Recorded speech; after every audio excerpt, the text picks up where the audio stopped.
Para que serve a escola? Porque em 2017, com a democratização absoluta das informações, nós seguimos colocando os nossos filhos na escola. O que espera um pai quando decide colocar o seu filho dentro de uma escola? Essa pergunta me foi respondida por um pai, há 20 anos atrás, pai de um garoto de uma escola em que eu trabalhava, num bairro violento de Salvador. Esse pai era narcotraficante e me dizia o quanto ele se esforçava para manter o filho dentro da escola. Ele me contava que ele queria que o filho tivesse uma vida diferente da vida que ele vivia. Ele me dizia que a vida dele era uma vida de bandido, e vida de bandido é uma vida curta, intensa e cheia de perigos. E que ele não queria para o filho dele a impossibilidade de ver o seu filho crescer, como talvez acontecesse com ele mesmo. E ele me dizia que a única maneira de fazer com que essa criança tivesse a sua vida transformada, tivesse uma vida mais longa, mais segura e longe dos trilhos da criminalidade, seria a educação. Esse pai, ele foi um grande professor para mim, ele me ensinou duas coisas importantíssimas. A primeira delas, que depois daquele encontro, nunca mais eu teria a possibilidade de olhar para o fenômeno sobre uma única perspectiva. Há 20 anos atrás era muito difícil para mim imaginar que uma pessoa envolvida com a criminalidade podia ter intenções tão nobres em relação a seu filho. E o segundo ensinamento extremamente importante que ele me deu é que, de alguma maneira, todo pai, toda mãe, quando decide colocar um filho na escola, ele espera que a escola produza opere uma série de transformações, de vivências, de experiências que modifiquem a vida desse menino ou dessa menina. Agora, essa transformação, se nós formos pensar, ela muda com o tempo histórico. Talvez há 50 anos atrás, a expectativa de um pai, quando colocou esse filho na escola, é que a escola disciplinasse essa criança, organizasse essa criança, instrumentalizasse essa criança para que ele se desenvolvesse e fizesse parte da sociedade. E talvez hoje a expectativa dos pais tenha mudado. Nós estamos falando, portanto, de uma escola de 50 anos atrás que estava sustentada num modelo de sociedade que nós chamaríamos de sociedade disciplinar.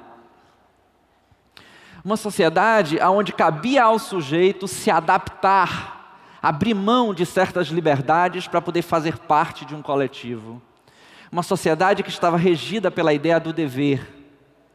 Não por acaso, a escola de 50 anos atrás, ela tinha algumas características que lembravam uma fábrica ou uma prisão.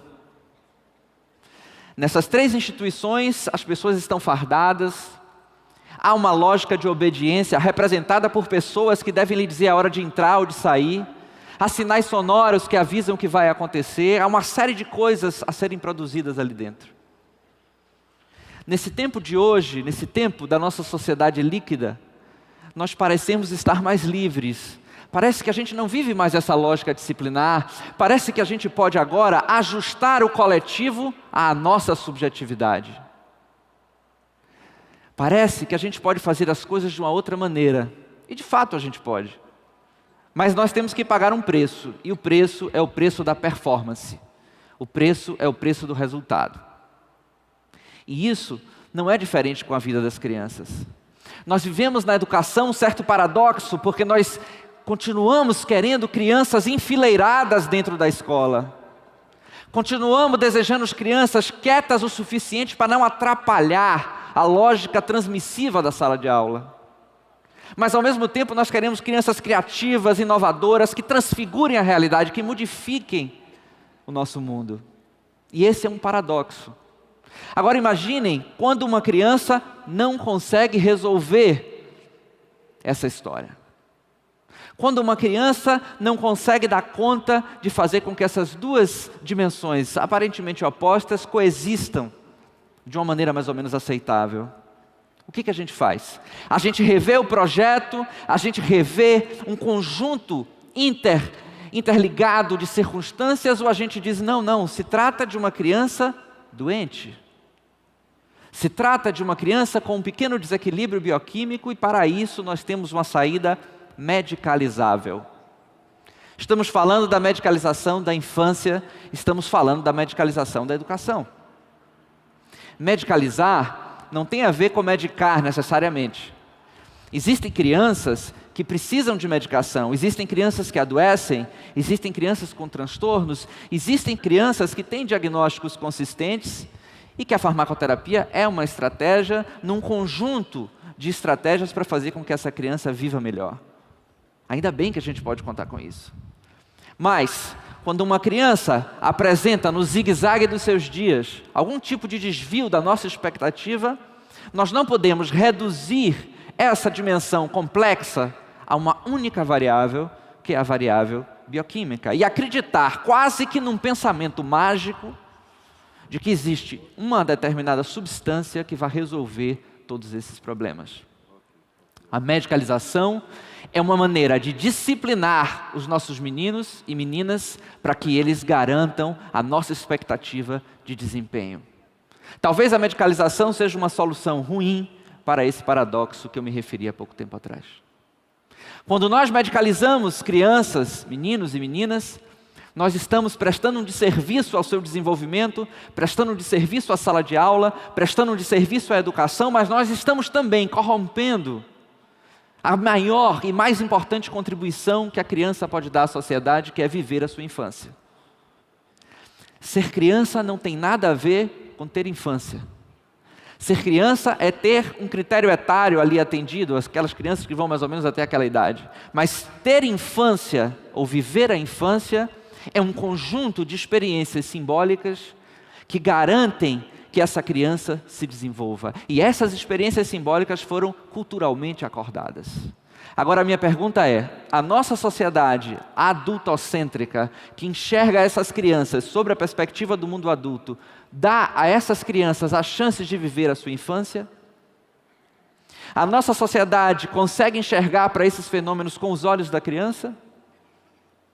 Essa mesma sociedade que medicaliza faz com que pais e mães passem cada vez menos tempo com seus filhos. E nós sabemos que é o desenvolvimento que está atrelado ao ambiente. Quanto melhor for a interação dessa criança com o ambiente, melhor será o seu desenvolvimento. E por que pais, em alguns lugares do mundo, passam 40 minutos com seus filhos por dia, abrigados sobre a falácia de que a qualidade pode dar conta da quantidade?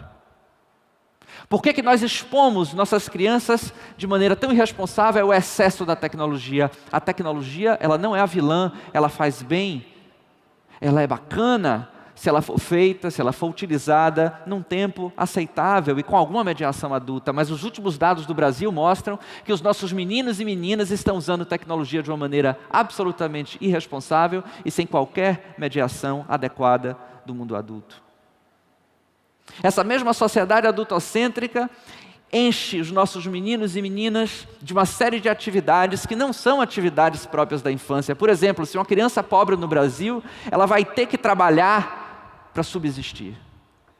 E se ela tem um pouco mais de dinheiro, ela cria uma agenda abarrotada de compromissos que não dá tempo deles respirarem. Essa mesma sociedade faz com que as nossas crianças sejam aprisionadas. Uma criança, em alguns lugares do mundo, passa menos tempo ao ar livre do que os seus presidiários. Uma criança, em alguns lugares do mundo, passa menos tempo ao ar livre do que os seus presidiários. E quando essa prisão não é real, não é concreta, não é palpável, nós damos um jeito de criar outras prisões, como é o exemplo da medicalização da infância. As sociedades que perceberam que priorizar a infância é um bom negócio, faz bem ao coletivo, tem melhores resultados em educação, em segurança pública, em saúde. E para finalizar, eu queria terminar com uma história de uma outra criança que eu conheci há uns 15 anos atrás. Eu era professor de universidade e eu supervisionava um estudante de psicologia que teria que atender em psicoterapia uma criança com um diagnóstico de TDAH.